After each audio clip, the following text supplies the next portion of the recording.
Hello everyone. Hopefully you can hear me okay, and thanks for joining me on this webinar today. My name's Ricky and I work for Business Station. I'm a digital business advisor at Business Station, and today I'm going to show you how you can improve your Google search rankings by following some relatively easy to follow steps. And by improving your search engine rankings, your website should attract more traffic and therefore convert more people into customers or subscribers or members or whatever your conversion objective might be. So there's a bit to get through today, and I don't expect you to remember everything I tell you today, but it's about giving you like a big picture, bird's eye view of what SEO is all about and how it works. And so you might understand a bit more about what you need to do and what you need to prioritize. So, hopefully I'll demystify some of the jargon that's used in SEO and just show you that it's really all it is a process that you need to follow when you add new content. When you add a new product, you add a new page. It's just a process you should follow as part of that. Now, to make it easier for you, because like I said, I'm trying to almost do a brain dump in 1 hour. So, there might be a little bit of information overload. So what I do is at the end, I give a link to some resources that I refer to in this presentation, and also a checklist. So you can go through one at a time and say, okay, I've done that, on to the next one. So you don't need to, so it doesn't become overwhelming, basically. Now, if you have any questions, please, if you can use the chat feature within Zoom. And I can't always see that, so when I do get around to seeing it, I'll try and answer your questions for you. But that's basically it. So let's have a look at what we're going to talk about today. So the most common question I often get asked is, where do I start with SEO? So I'll try and answer that firstly. And then we'll look at some of the most important aspects of SEO. So site structure, keywords, and how to optimize your content in a range of different ways. We'll also look at some tools that you can use, most of which, or if not all of them, which are free. And then, like I said, I'll provide you with an action plan that you can follow at the end. So let's start with the very, very basics, because some people, assume they understand what SEO is about. So let's just make sure we're all on the same page here. So SEO, as we most probably all know, stands for search engine optimization. And it's a process whereby you help a piece of content, a page or a post, for example, rank higher on search engines. So that's pretty logical. And the process that we're sort of talking about today is how to improve your SEO is about optimizing natural, emphasize natural keyword usage within that content, and addressing other aspects, mostly technical, like speed and security of your site. But the one thing about SEO is it's all free. So, you don't need to necessarily pay someone else to do it. A lot of SEO is about product knowledge. So, the person that knows most about their products are the product owners, the business owners. So in some ways, it's very logical for you to do your own SEO. Now, I'll just show you a page on Google, just once again, so we all know what we're talking about here. So this is a standard Google search. I searched for lawyer Adelaide, and the first thing that comes up is an advertisement. So someone's paid Google to search when someone searches for, to display when someone searches for lawyer Adelaide. The next section there, that's Google My Business and Google Maps. And then the section below that are the organic results. These results are there because the people put a bit of effort into their SEO. So all of these are organic results.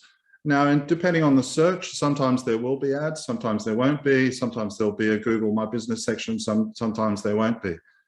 And you can see there's also ads at the bottom. So that's basically what we're talking about, how to get onto that organic part of the Google search page. It also helps in the other areas too, in terms of your advertising. It makes your advertising page quality or your ad quality in terms of the relevance of the ad to the page higher, And it also helps with your local SEO and your Google My Business rankings as well. Okay, so like I said, this is a very common question. Where do I start? So how do we identify what your SEO issues are in the first place? So, you know, what's your base starting point? So I would always recommend a good starting point. You know, whether you're just new to this or even the professionals, professionals will use exactly the same an SEO audit tool to understand, you know, some of the issues with the page or with the site and what needs to be fixed and what's a higher priority than others. So there are lots of SEO audit tools around. Lots of them are free. This particular one I'm showing you here is by SEO Review Tools, and it's their website SEO Checker. There's also one by HubSpot called Website Grader, which you can use. There's also lots of other ones. This one is SEObility, which is another SEO audit tool. And then there's the professional tools like SEMrush and Moz, and even, you know, professional SEO analysts will use these tools to understand what the starting point is. Now, even these professional tools will give you some free ability to use their tools. But I'm just going to show you this one. So this is, like I said, SEOreviewtools.com, I think it is.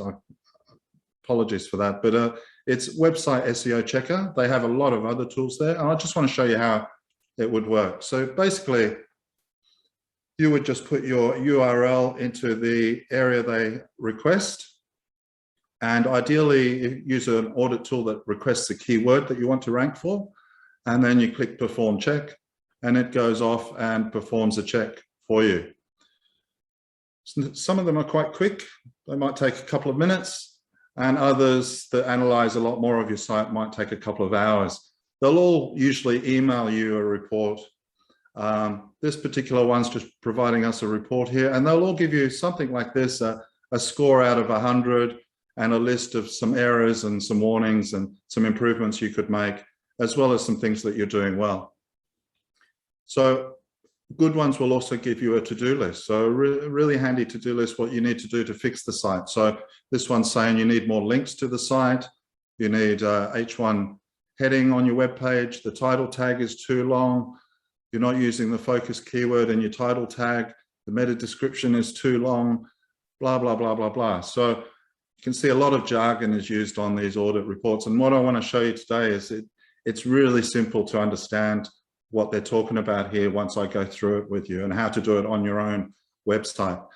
They'll also show some interesting stats too about your keyword, how many backlinks you have on your site, how much volume there is for that particular keyword, which is very important. We'll talk about that shortly.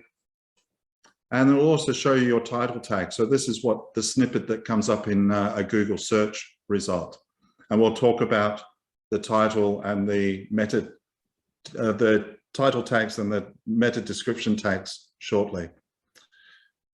So that's an example of what an SEO audit tool will do.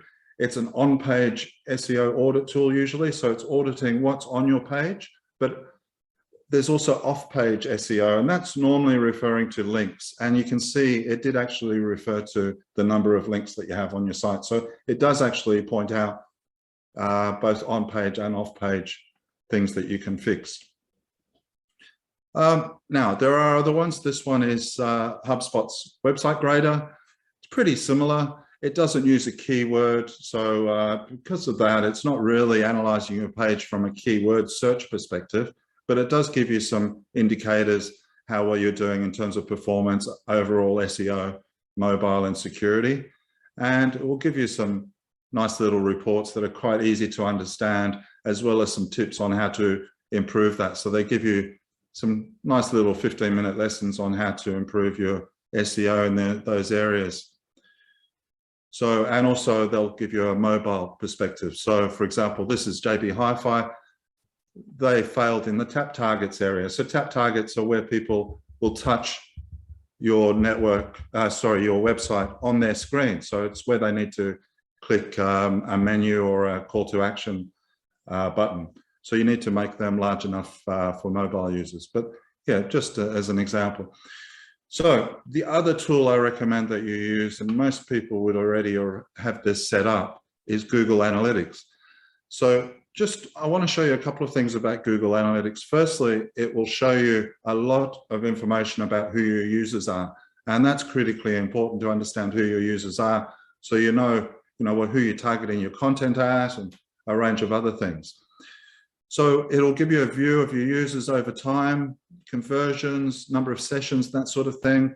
Also the number of active visitors right now on your page and the pages they're actively accessing, as well as a little bit of insight snippet of information that might be useful or interesting to you, where they're coming from, what country or region, and what time of the day they're accessing your site.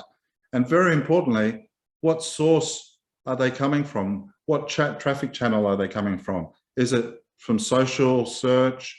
Are they coming directly? And you can break that down even further by, is it Facebook? Is it Google? Is it organic Google, or is it paid Google, for example? So very useful information. You can also see what device they're using. So this is critically important. This particular website, you can see 82% of their visitors are mobile users.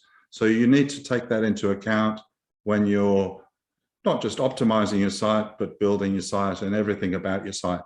So we'll talk about that shortly, a little bit more in a little bit more detail. Now, one of the other things you can do with analytics is look at the demographics, of course. So, the age groups, and by age group, how they're interacting with your site. So, are the older demographics acting differently to the younger demographics, for example? So that would include things like the session duration, bounce rate, which is very important. We'll talk about bounce rate a little bit more. And you can also see things like gender. So are males and females acting differently on your website for whatever reason? But I think one of the most interesting aspects of Google Analytics is this particular one, which is behavior. So you can look at how they behave on your website.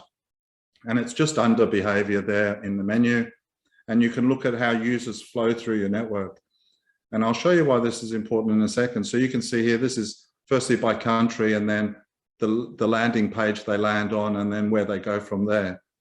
And you can also change that to individual user characteristics. So it could be gender, various demographics, what device they're using, all sorts of different things. But you could also look at just pure behavior flow based on where they're coming from. So whether they're coming from Facebook or Google, for example. And that's what this is showing you here. It's the behavior flow of your website, depending on where they're coming from. So if you look here, you'll see Facebook users and Google users are going to completely different websites, web pages, landing pages, and subsequent pages. So, just that alone might tell you something. So you can see here, there's a number of users. You can also identify an individual section and highlight that and separate it off. So you're looking at it in isolation. And you can see here, so there were 1,200 users, visitors from Google. Nearly half of them dropped off after the starting page. So that's what those little red arrows are there. They're actually drop-offs at each section of the page. So 7% drop off. And, some websites, it's not unusual to hear of 80% drop off. So in other words, in this case, 7% or more of your users are being lost instantly without doing anything.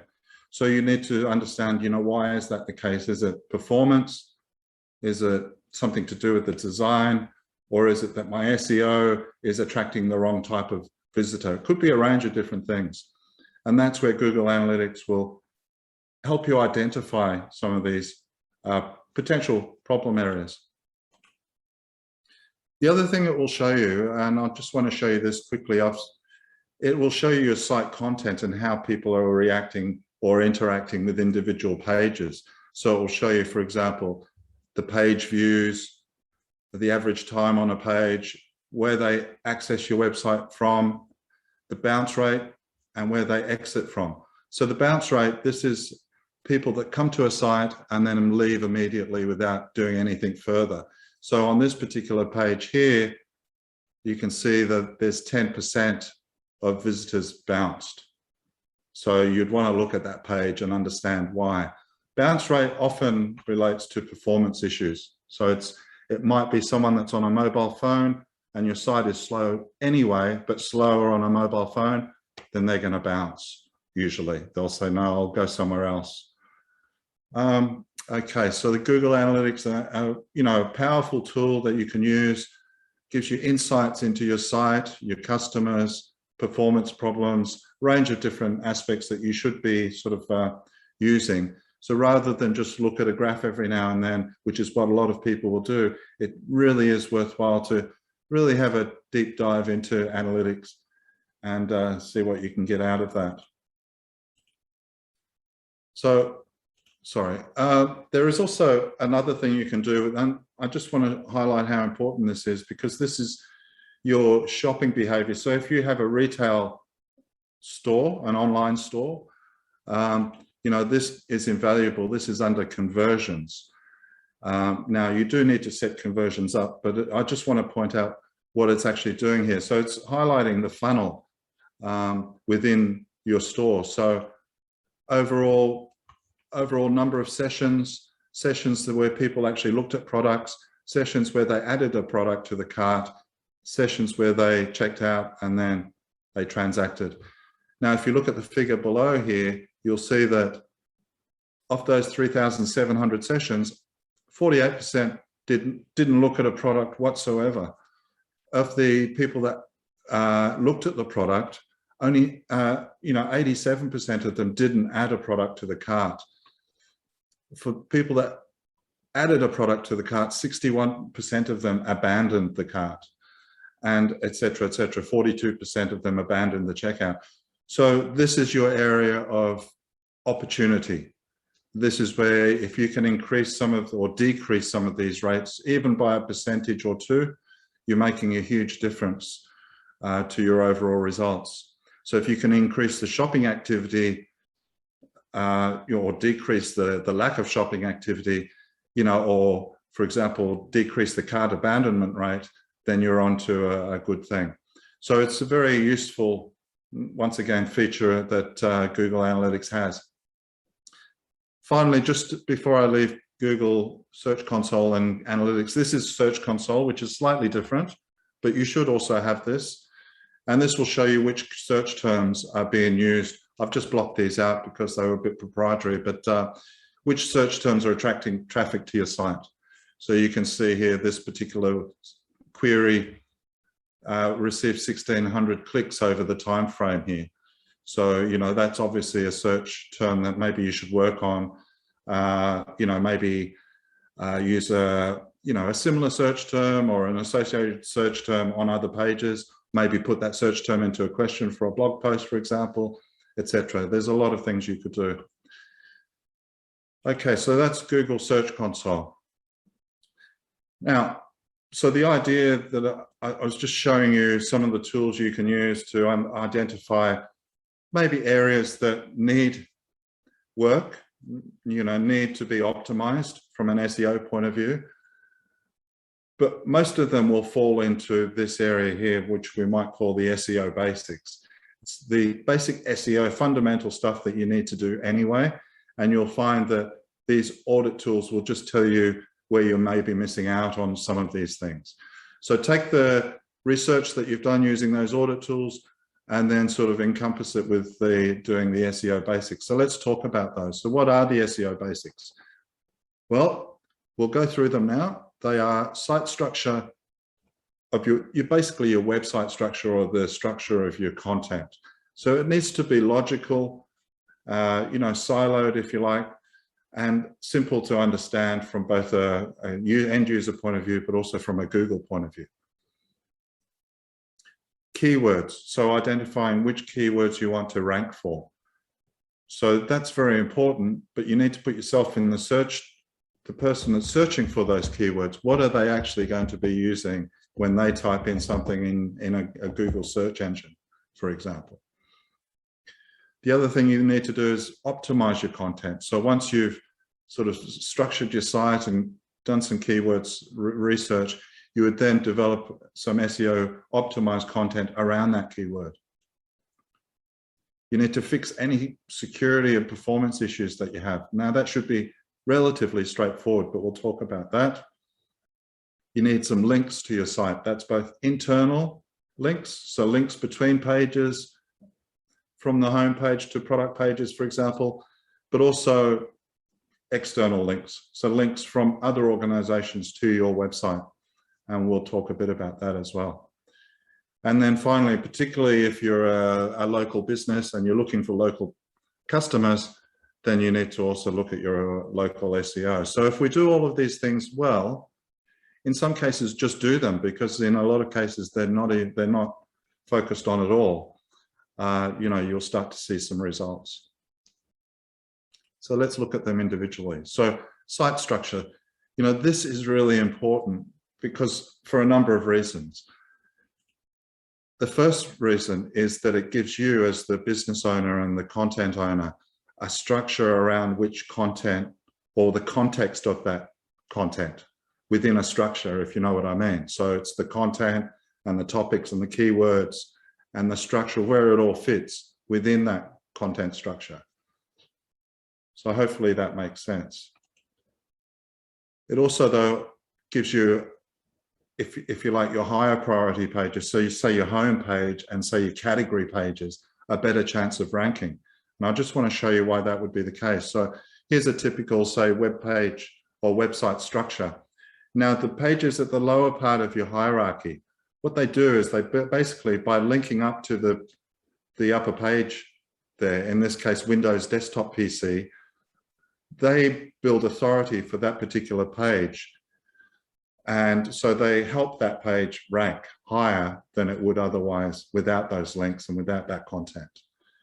But likewise to pages above that. So from the product category to the upper category, it's providing the content and the links from those pages provide authority to the page above it. And likewise to the home page. So it's very important to organize your site in a way that you're also going to provide as much authority to the pages above them. Now, it also needs to be structured in a way that makes it easy for Google to crawl. And all I mean by that is Google has a lot of websites to crawl. So it has a budget, and each website will have a budget. Now, it will crawl to a point where its budget is exhausted and it will then leave. So if your website's very complicated, for example, or very deep, it may not get to the lower pages, and you might lose out on having those, last products, for example, crawled. But most importantly, the reason why you want to get your site structure sorted is that it needs to be easy for your users to navigate and to find information. So that goes right back to your navigation. Your main navigation should be simple and logical, and make it easy for users to find content that way. Okay, so site structure. Then there's keywords. So according to Google, keywords are the most basic signal that information is relevant. In other words, when someone is searching for something, Google understands when a web page is relevant to that search, when the keyword is included in that web page. So the most basic signal that information is relevant is when a web page contains the same keywords as the search query. So if you have any goal from today's webinar, it should be this: to try and identify and selectively, I want to emphasize the word selectively there, identify and selectively use a target keyword phrase. So I particularly put the word phrase on there. So rather than just a single keyword, use a target keyword phrase. So identify and selectively use a target keyword phrase for each page or piece of content that you have. So that would include every page, blog post, product category or collection, product, every single piece of content. So you don't necessarily need to do it all at once. You'd probably start at your most important pages, like your home page, your product collections or category pages, other, important section pages, for example, and then work your way down. So I just want to repeat that again. So you identify the keyword, you use a unique keyword for each piece of content that you have, and then you use that as the basis for writing some quality content. So that's the titles, the descriptions, the copy, and some tags, which we'll talk about tags very, very shortly. So to identify which keywords you want to use, because it's very, very important, you should put a little bit of effort into doing a little bit of keyword research. And there's 3 things you want to look for when you're looking for keywords that you want to rank for. So the first one is search volume. So this is basically how often a word is used as a search term. So obviously, you want to rank for as high a volume search term as you can. The problem there is that often ones with very high search volume are also very highly competitive. So they're hard to rank for, particularly for businesses that are new or small startups or just small organizations. It's much more difficult to rank for those. Not just that, it's more difficult to convert on those too, because you've got so much competition. So let's talk about the second thing, competition. So the first thing you look for is search volume. The second thing you need to look for is competition. So how hard will it be to rank with this particular search term? Now, not all search terms are the same. So there's a type of keyword called a long tail keyword, and it's sort of demonstrated in this graph here. So just to give you an example, if you look at tomato plant, for example, it averages 22,000 monthly searches, and it's a very highly competitive search term, and the conversion rate is very, very low.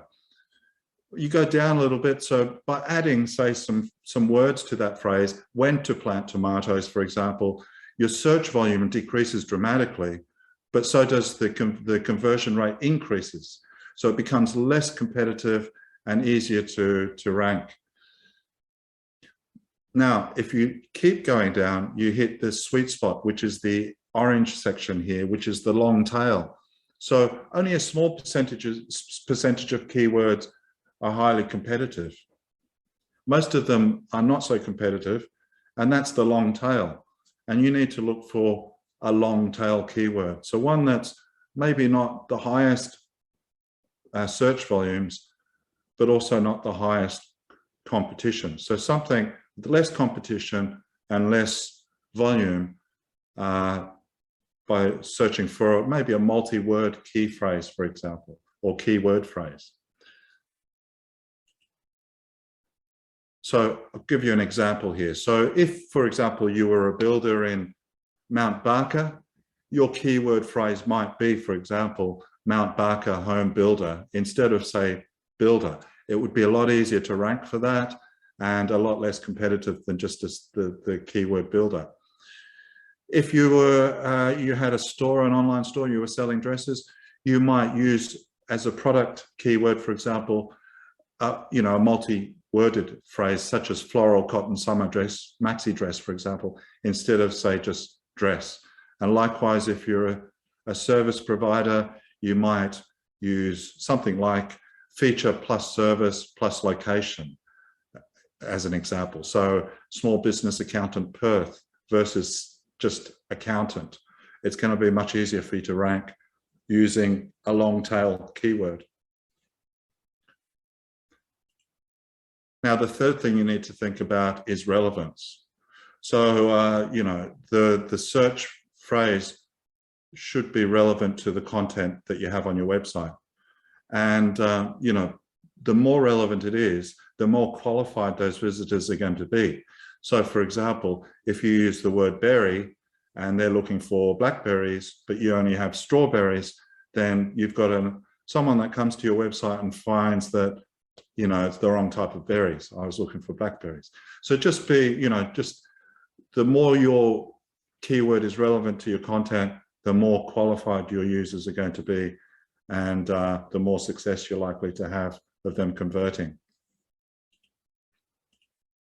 So how do you do keyword research? Well, a great place to start is just using Google search. Go into Google search and maybe have a play around. I've got an example here where I put in Brisbane Builder, for example, and just hit search. And the first thing you do is you go up to the top there and you'll see that's Google's auto suggest or Google suggest, and it gives you a multi-phrase keywords that you could potentially use as just as a basis point or to get some ideas from. If you scroll down the page, you'll also get some questions, for example. Questions are great for blog posts and keywords for blog posts. And down the bottom, you'll also get related searches. So related searches are actual searches, search terms people are searching for. So that's the value that the Google search page gives you. If you are interested in one of those related search terms, click on that and you can keep tunneling down and keep getting more related searches based on that particular one. So it's quite a good, useful tool for identifying keywords. Now, there are lots of other tools out there. This Google Search Console. There's also a tool called Ubersuggest, which is freemium. I think you need an account, but I think it is free. There's also Moz's Keyword Explorer. They also require you to have an account. And then there's the one I mentioned earlier, SEO Review Tools, also have a keyword tool as well. There's also Keyword IO as another one, and quite a few other tools out there that you can use. So just to give you a quick idea, this is Keyword Explorer. I just signed up to their 30-day trial and used that. So it's quite useful. This is the one professional advertising and SEO agencies would use, for example. And I'm searching for home furnishing Sydney. Make sure I choose the right country and do some analysis. And it'll come back quickly with some search volumes and how difficult it is to rank, a range of other aspects. There are also some keyword suggestions and also some analysis of the actual page itself. So with the keywords, you can actually see all the suggestions there, and it'll give you the actual keywords, the relevancy, search volumes. So quite useful information.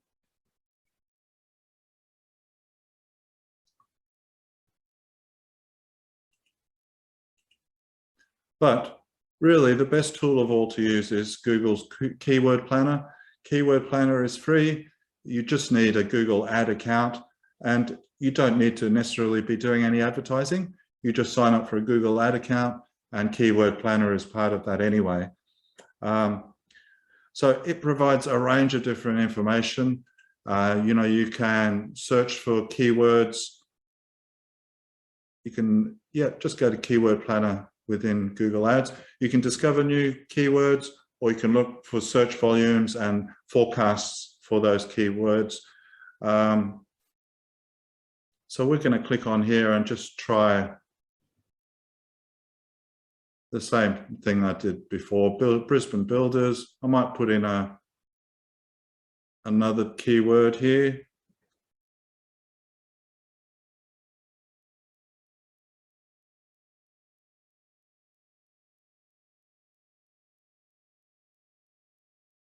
Okay, so a few keywords, type them, or search terms, type them in. You can make sure you've chosen the right language and country. You can put a link in there if you want. You don't need to do that. You can also start with your own website or a website, and then you get results. And it'll quickly come back with some search results based on, mobile and desktop users over time. But also, as you can see, quite a bit of information down the bottom there. So, search volumes, competition, and, just for future reference, you can also see what the cost per click is if you're interested in doing Google search advertising as well. Okay, so I highly recommend getting a Google Ads account if you don't have one, and using Keyword Planner. It's probably the basis that all the other tools use to develop their own little apps anyway. So I definitely recommend this free tool. It's very, very powerful. Okay, so that's your keyword research. So I think within the resources, I've provided a keyword template that you can use. So when you're doing this research, you can sort of document them, and it's a little spreadsheet that might be useful for you. Okay, so let's assume we're Tom's Mechanical. We're a mechanic based in Darwin, and we've gone off and done a little bit of research for our keywords for our website. So we've decided that, let's say, for example, we're going to use the word car mechanic Darwin. So you'd use the site structure and keywords as a starting point, and then focus on sort of developing some content for your website that's relevant. So you would use the focus keyword, in this case, car mechanic Darwin, in the page title. You would use it in the URL, if possible. You would also use it a couple of times in the body text. And you would also use it as an alt image tag. Now, I've also used a couple of associated terms there. You can see I've used roadworthy certificate and brake repair. So I've made the assumption there that people that are looking for a mechanic in Darwin might also be looking for a roadworthy certificate, and they might also be looking for brake repair, just as a very simple example. Now, what I would do here is add a link from roadworthy certificate, for example, to the page, the roadworthy certificate page, and I'd add a link from the brake repair in this particular body text to the brake repair service page. So that's how you would then build up your links. Now, in terms of keyword usage, you wouldn't overdo it. So you want to speak as if you were speaking naturally to someone. As soon as you start stuffing keywords into your page, it's considered by Google to be spammy, and you will be penalized for that in terms of lower rankings. So you just want to use it in a natural way. Okay. So I just want to summarize a couple of points you need to keep in mind when you're optimizing your content. So you need to know who you're developing your content for. So some people will use marketing personas. I think that depends on your business, how big you are, your products, a range of different things. Particularly useful if you have multiple types of customers. You can then develop, John, the family man, whatever, and Mary, the mum, 2 kids, not very much time, etc. And you can then know that they've got different, different things that are driving them on a day-to-day basis, and you can then customize your advertising around that. Sorry, I've just noticed there's a couple of questions here. Google Analytics, someone asked, how do I access Google Analytics? That's Gail. Thank you, Gail. Okay, so adding Google Analytics to your site, that's a very good question. So firstly, you need a Google Analytics account. It's analytics.google.com to find that. You would need to sign up to Google Analytics. And once you've done that, they'll provide you with a little snippet. There's a number of ways to do it, but you would need to copy a little snippet and put that onto your website. Now, depending on what platform you're using, in other words, are you using WordPress or Shopify?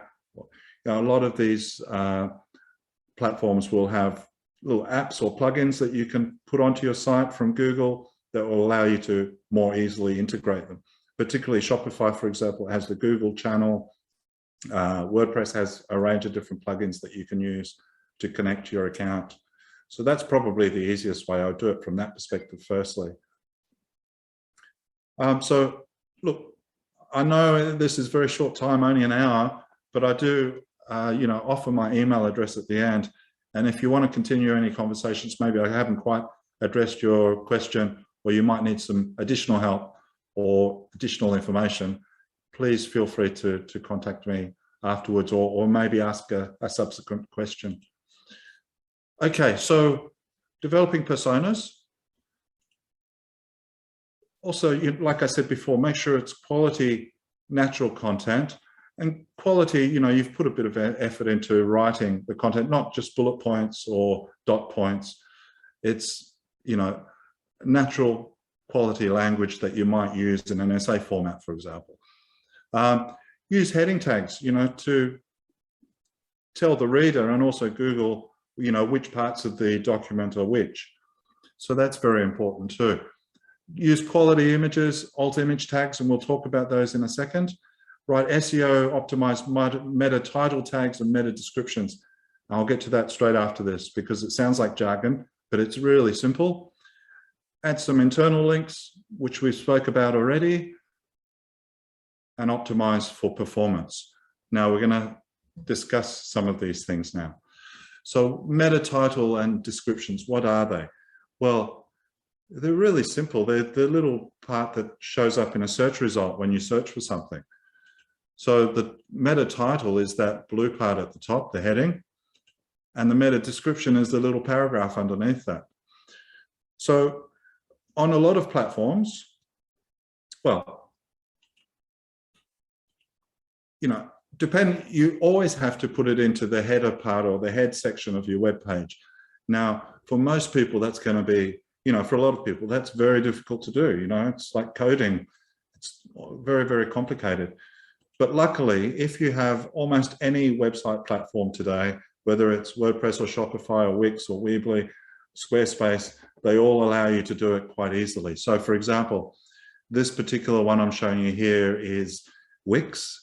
And if you go into the page settings, there's a little SEO Google section there, and you can edit the page meta description and the page meta title. So that's exactly what this is here. You can also change the URL quite easily too.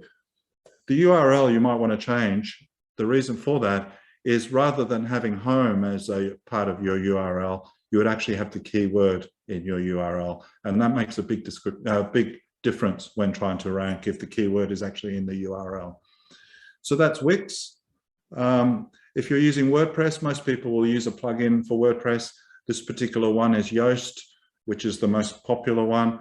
And it gives you a little snippet within Yoast, which you can edit.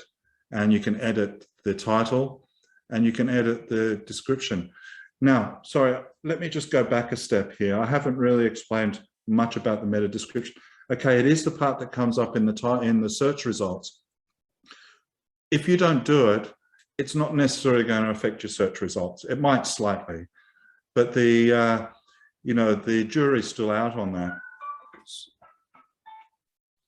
But what it will do is it will allow you to create a sales message, if you like, to you know, make sure what your message is in there. So in other words, if you don't do this, Google will just take an excerpt out of your website and use that.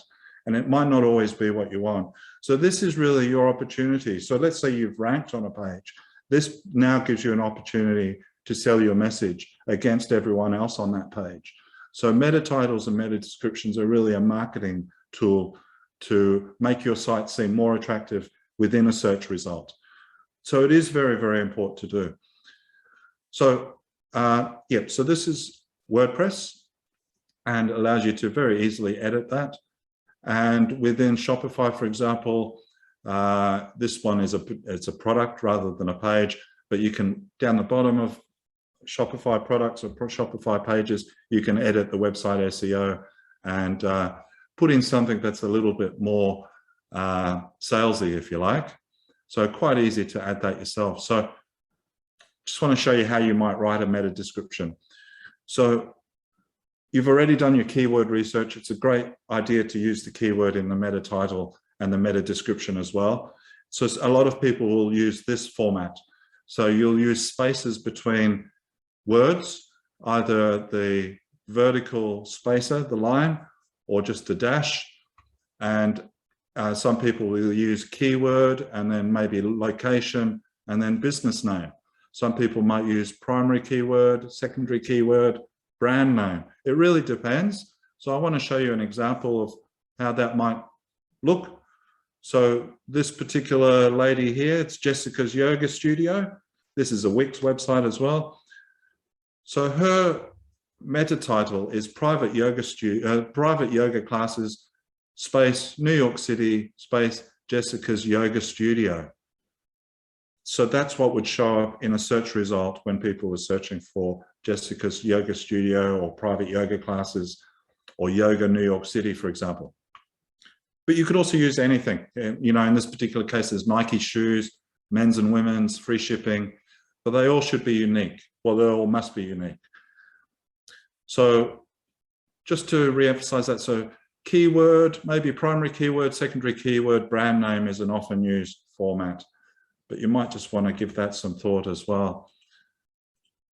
For meta descriptions, it's really a salesy summary. I'm just going back to the title. It needs to be 65 characters. The meta description needs to be 160 characters. So it's a summary of your product, service, why people need to visit your site.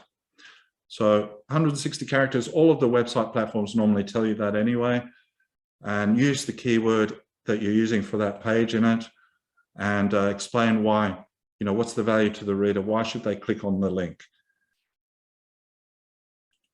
Okay, so that's your meta tags, your meta title or meta description. I've also talked about alt image tags. So what are they? Well, it's alt image tags are used by Google for visually impaired. Well, they're used for visually impaired people, where if they're using a reader, they can't see the screen. They're using a reader. The reader will look at the picture, and then because it can't see the picture, it will read the description or the alt image tag, and it will then understand what the picture is about. Now, Google happens to use that in SEO as well. So because Google can't see the picture, if you put a description of the picture in the alt image tag using your keyword, then Google understands where it fits into the whole scheme of things. So once again, the web platforms have made it quite easy to do. This particular one is WordPress. Just under if you're editing the image, it will allow you to add an alt image text description. In this case, a lovely bunch of daffodils, which is a good description of that particular image.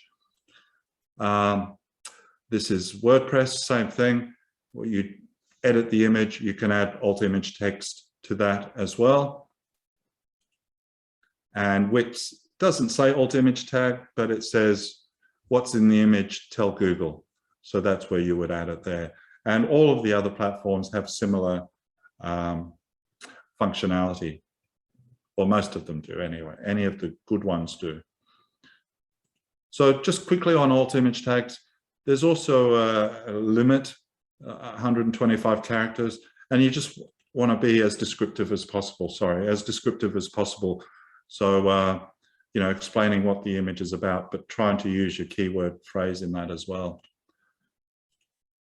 Now, links. So you need to add links to your site. It's very, very important.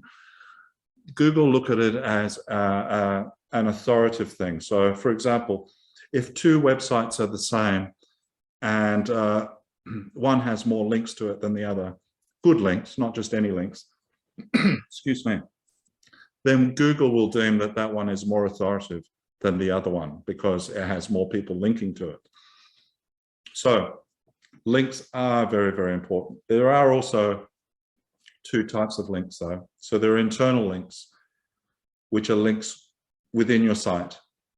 So they provide, say, a link from one location to another location. So in this particular case, dog food bowls, it's providing a link from your product description, say, or from a description somewhere to the actual product page. So this is easy to do, and you should try and have, you know, 10 plus of these, particularly on the home page. You can do it in a number of ways. So I'll just show you that. So, you know, you can have links from your navigation, obviously, to category pages, for example. You have links from, say, category pages to individual pages. So if you think of a product, for example. And like I said before, this is very, very important because it provides authority to the pages above it that they're linking to. So internal links, like I said, easy to do. You just need to I guess, put a bit of effort into it and make it part of your SEO process.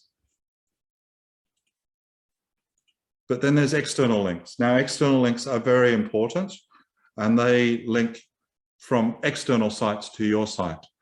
So, you know, these could include some of these, for example. So industry sites, you know, if you're part of an industry association or something like that, or you have certain accreditations, maybe you can get links from those authorities or those accreditations back to your site. If you're a reseller of a particular product, maybe get a link from that organization to you. But also Google My Business is an external link. Facebook, your Facebook page is an external link. And there's also things like citation sites. You know, business directories are also quite useful. So you don't want any link, because some links that can be toxic. And, you know, like I said, it's much harder to do because you're actually trying to you're asking a third party or an external organization to link to your site. But it is a thing, people are doing it. So, you know, people are expecting people to ask them if they can have links from their site. Another way to do that, you'll often hear about guest blogs. So a guest blog is normally where you're writing a blog on someone else's, or you're writing a post on someone else's blog with a link back to your site, or they're writing about you with a link back to your site. But you do want to try and have, particularly on the homepage, as many as you can, but try and aim for 25 plus. I know that sounds a lot. So I just want to show you how you can do that maybe relatively quickly. This isn't an ideal solution, but it is a solution that works in the short term. So there are a lot of citation sites around, and these are some of them. So citation sites are business directories. They're mostly useful for local business, so when you're trying to get found locally, but they do help you overall, particularly if you're listing from a particular category, for example. Now, I do have these all listed when at the end of the presentation, there's a link to some documents, and these are some of those, and you just go to each of them and submit your site. So Hot Frog, Yellow Pages, True Local, Yelp, you know, they're all, they're established sites, you know, and quite well-known sites. So I would at least look at doing that, particularly, but not only, but particularly if you have some local customers. Okay, now I'm going to show you how it all sort of comes together. So all that stuff I spoke about, I'm going to show you using this particular example. So this is a product. It could be a page, it could be a blog post. It doesn't really matter. It's a Shopify product, but it doesn't matter. It could be WordPress or anything else. So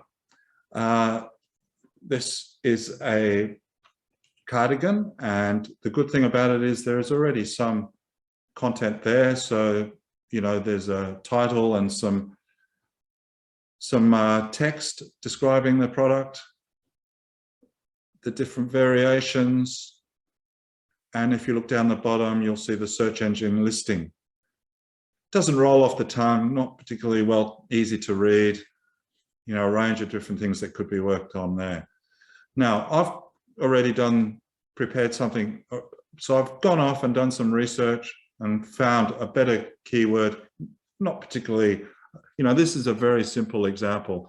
So instead of just bamboo cardigan, I've just put in women's bamboo cardigan. I left the product code there because in this particular case, the customer likes to keep it there.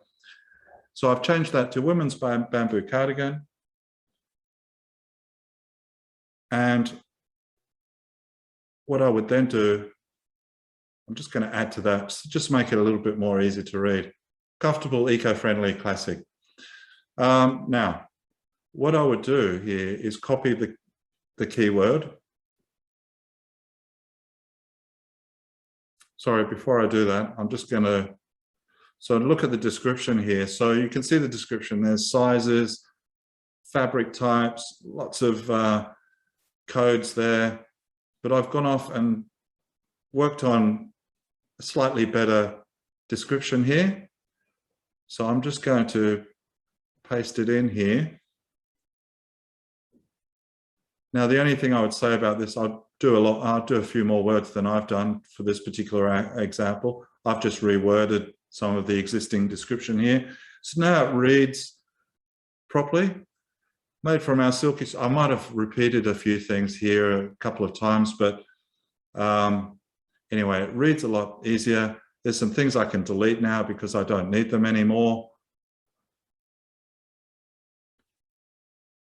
Now, the only thing I can think of here is there's some links to some existing products here, but there's no actual linkage there, and the products themselves are just codes. They don't actually tell the client anything. So ideally, you'd want to firstly have some proper product descriptions, but I'm just going to reword that slightly.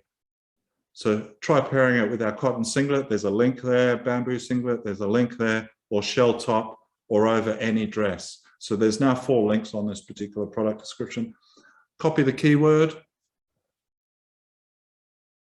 and go to each of the images. And you can see add alt image, text, and I'm going to do that. Now, the jury's out on whether these all need to be unique too. I think just to be safe, best to. So I've just added the word black to that. And really, you need to do it for every single image that you have. This particular one, I'm just going to add white and save that.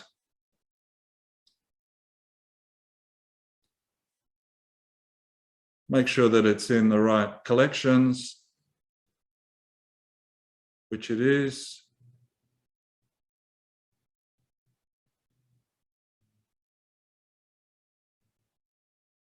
And then I'm just going to go down to the snippet down here, the search engine review. So preview. So it's looking better already, but you can see it's a little bit long here.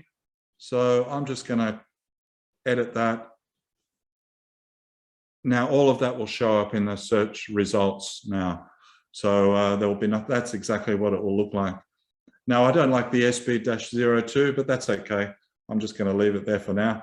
But I can change that URL if I wanted to women's bamboo cardigan.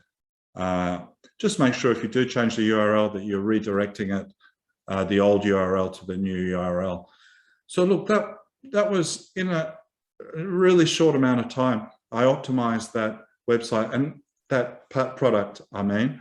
Now, it will rank probably better than it did before, but it's the overall doing all of your products and your product categories and your homepage that are going to get the best results for you. But it's not difficult. You can see it's just a process that when you add a new product that you need to do these things. So, you know, the title, the keyword firstly, then the title, a decent description, some links, your image, your alt image tags, and then the snippet at the end there. Okay, so now I'm also going to show you how you should probably also optimize your product categories and collections. I'm going to just show you a very simple example here. Once again, it's in Shopify. They call their categories collections. So I'm just going to go to collections and find one that we can work on.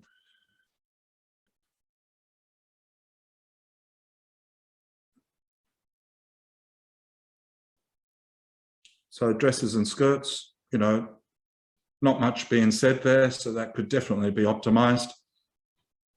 No description. So I've just changed that to cotton and linen dresses and skirts made in Australia. So it's a lot better than just dresses and skirts. And I prepared something earlier, which is just a brief description. And like I said, if you'd really want to do a longer description than this, and what you would do here is probably have some further description about some of your products and categories and have links to them. In this case, I'm just going to make it read a little bit better here.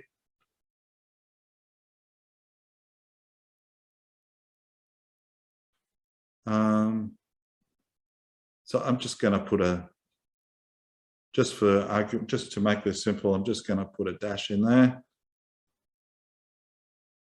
And then the same thing. So once you've done your descriptions, your titles, you want to copy that, the title there, the key word phrase.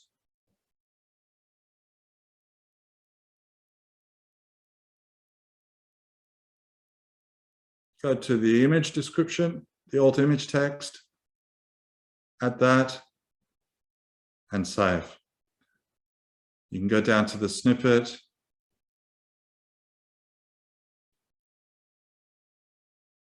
Sorry, just checking it's in the right collection there. Go down to the search engine preview. Can't quite show you there, it's cut off, but it just reads a lot better now.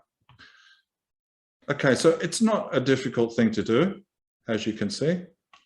Now I'm just going to see there's another question. Any tips for knowing which products and pages to work on first? I have so many, I'm not sure which ones to start with. That's a very good question.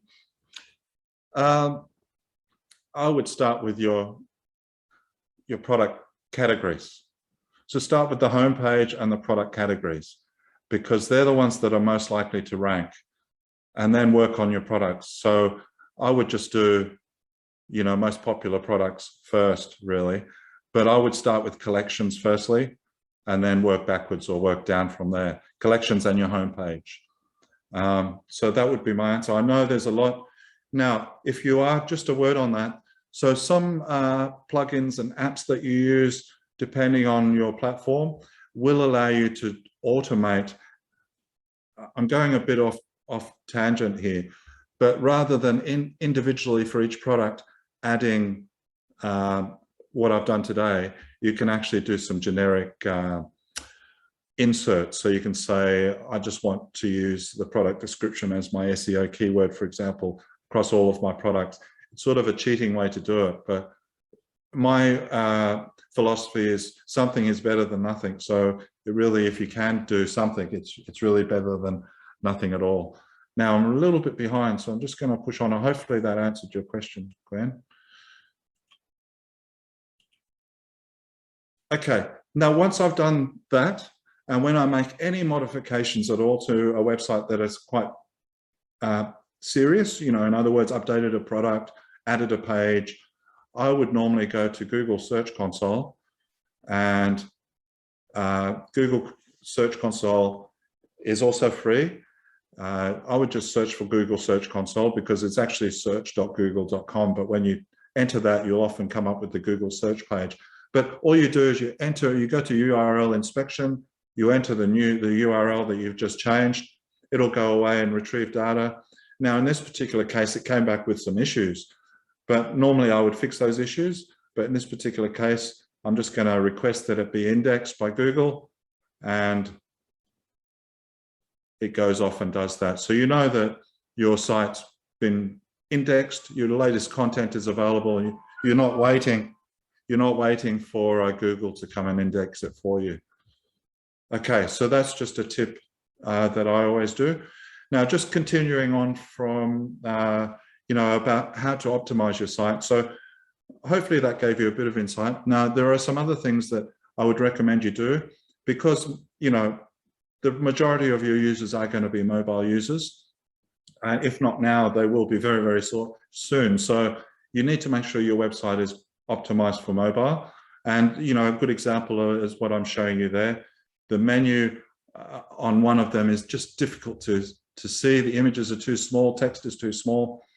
So some top tips for optimizing for mobile. If you do your own website design, often there will be a little option to design in mobile view or mobile mode. I would do that as much as possible, if not all the time, and switching between the two, mobile and desktop, to make sure it's sort of optimized from a display perspective for mobile. But you also need to design for fat fingers. So like I said before, those tap targets need to be nice and big. Don't use pop-ups on mobiles. So mobiles this will be a reason why you might have a bounce rate. If you have pop-ups popping up on a mobile, it can be very difficult to turn off sometimes, besides the fact that it's going to slow the performance down. And then optimize your images. So the biggest problem usually for slow performing websites is that their images are too big. So, you know, just yesterday I found a website, one of my clients, that had a 9 megabyte file on their homepage. Now that is absolutely enormous and no need for it on a homepage, and it's going to lose a lot of your customers. That particular site had an 80% bounce rate, so they were losing 80% of their customers, and that's the reason why. So tiny JPEG, I'll talk about that, and also test it on your own mobile, or ideally someone else's mobile. So checking your performance is important. The reason why is because it's a Google ranking factor. You'll drop in rankings if your site's slow. The problem is, before I go into security, a lot of people think their websites are fast because they're using it and it seems fast. But if you're accessing a website all the time, it's cached in your browser, so it will be fast. You need to test it on a site that's not cached, so someone else's mobile, or there are some tools I'll talk about in a second. So security is important. So this is SSL, strong password enforcement, two-factor authentication if you can, but also to provide simple things, really, like site seals and, just to build and reassure customers, build trust, if you like, that your site is secure. Testimonials are also very, very useful in that regard. Site seals, by the way, they're often available from the actual product platform, e-commerce platform. Performance. So performance is important, like I said. It's often images are too large, and you can use tools out there that will reduce the image size. So for example, I use Tiny JPEG, but there are lots of other ones out there. You just drag your large images onto the site and they'll compress them for you. So it's often about just squashing the image, making it smaller in weight, usually the same dimensions, just not as heavy. So that's definitely worth doing. And if you want to see if your site is fast or slow, GTM Metrics is a way to do that. It's one of only 2 platforms that are really trusted for doing performance tests. So I'll just quickly show you this. You just drag a file into there. So it was 200 kilobits. I try and get mine always down to at least 100, but it really depends. And it's 74% reduction there, so not too bad. So very easy to use. Now, just briefly, I'm going to touch on local SEO. So if you are a local business, you do have bricks and mortar as well, then definitely Google My Business is essential. It's easy to claim and verify your business if you haven't done it already. If you search for your business and this comes up, own this business ? You click on that and you can claim that business and verify it.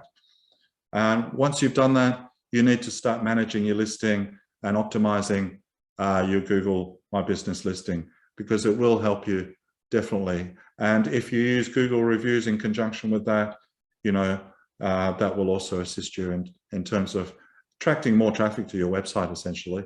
And then, like I said, submit your site to those citation sites I mentioned earlier. Now, just a couple more things. Blogs are useful for ranking. It's because blogs are seen as fresh content as opposed to a static web page. So Google will often rank those higher in some cases, particularly for certain subject matters like questions, for example. So just, depending on your platform, the blog posts are usually quite easily accessible. And I just wanted to give you an example. So I searched best handbags, and so best handbag is sort of a question, if you like, but each one of those posts on that page, I'm just gonna, each one of them, is actually a blog post. Now, if you are interested in writing blog posts, you're interested in trying to find content, I'm just gonna flick through this. If you haven't try to answer the public yet, answer the public is a good way of finding out what people are searching for in terms of particular subjects from a question perspective. So very, very useful information. So I did a quick search on handbags. And there you can see a range of different questions about handbags: how, who, what, can, are, why. So just basically, if you're looking for maybe a blog post or even a Facebook post, it might be useful to identify some useful content ideas. Now, I'm just going to show you some quick tools that you can use. So I've mentioned all of these, I think, today, most of them anyway. So Google Search Console, Google Analytics, Google Ads, Google My Business. There are site audit tools out there available. I use SEO review tools. I recommend that one. If you have an e-commerce site, then I would also recommend maybe doing an e-commerce audit.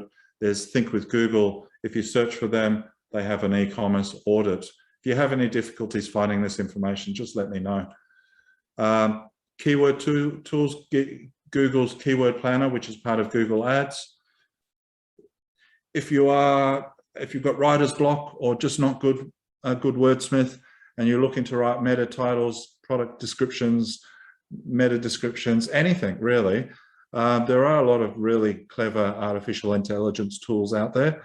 I've given you an example here, writer.me, and it will just help you maybe just get the juices flowing.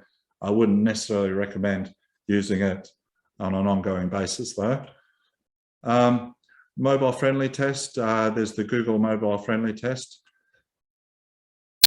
GT metrics to test the performance of your site, and then the image compression tools there as well. Now, just going through this 12-step action plan. Sorry, I'm a little bit late, I think. So do some research, do an SEO audit, find out where you stand. Do some keyword research using Google Keyword Planner and identify some long tail keywords that you can use around each product, each page, each category. Make sure you've got your structure right, and that includes the navigation, and then develop around that your content and your structure using the keyword that you've identified. And write some unique content for each product and page, including that keyword. Write some quality meta titles and descriptions. So you can see with each of these, you could do one a day really, but it wouldn't take you long to do all of these. Check and fix the mobile version of your website. Compress any large images, add alt image tags, add a few internal links on each page, and maybe some external links if you can. So think of 3 sites that you might be able to link to, for example. They should ideally be in your industry or related to your industry. Submit your site to those local directories I spoke about. Set up and connect Google My Business and your social pages, and make sure you're integrating them. So links and posts, feeds, like and follow buttons, for example. And set up Google Search Console and Google Analytics. So some of them are a bit repetitive in a way. And then if you can, try and write a blog post, ideally once a week, if not, every couple of weeks or whatever. Identify a keyword phrase and write a 600-word blog post about that particular subject. Now, I do recommend, if you want to know more, there's some great resources out there. We often have additional webinars and workshops on SEO, but I can't recommend enough learndigital.withgoogle.com. That's Google's digital garage. So just search digital garage. Really useful guides that are targeting people that really are not technical and are running their own businesses. So I couldn't recommend that enough. And that's about it for me. There are some links there. There is a question here. Do PDF documents attach to our blog page? No, so this is a question about PDFs. So the thing about PDFs, say for example, you're a restaurant and you do a PDF menu, it's really no good at all because Google can't see the menu items and they don't know that it's a menu. They just see it as a picture. So if possible, try not to use PDFs on your website. Try and have the actual text in your website.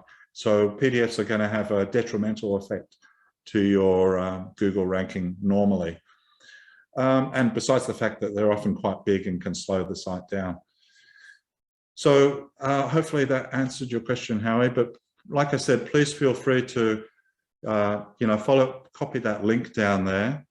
There's also my email address, ricky@businessstation.com.au. Welcome to send me any question you have whatsoever, no matter how silly or not. And I'll do my best to help you out. No problem at all, Gwen and Howie and everyone else. I hope that was useful to you. Now, I do also, just in case some of you aren't aware, I'm part of Business Station, which runs this program, the digital workshop, digital solutions program. If you are not part of that, it might be useful to you. Now, there are ways to connect to that. And I think the best way is probably through businessstation.link /register, or just go to businessstation.com.au and look for digital solutions program. It's, if you're not aware, it's a $44 Commonwealth government initiative, and provides 7 hours mentorship for that $44. So highly recommend that. Yeah, but other than that, just see if there's any more questions. No more questions. So yeah, hopefully that was of value to you, and hopefully I'll just go back to that link in case you want to copy that down. Just make sure you've got the uppercase, lowercase correct there, and you might want to jot down my email address. Thank you for your time. Sorry for making you run a little bit late. All the best, everyone. Bye-bye.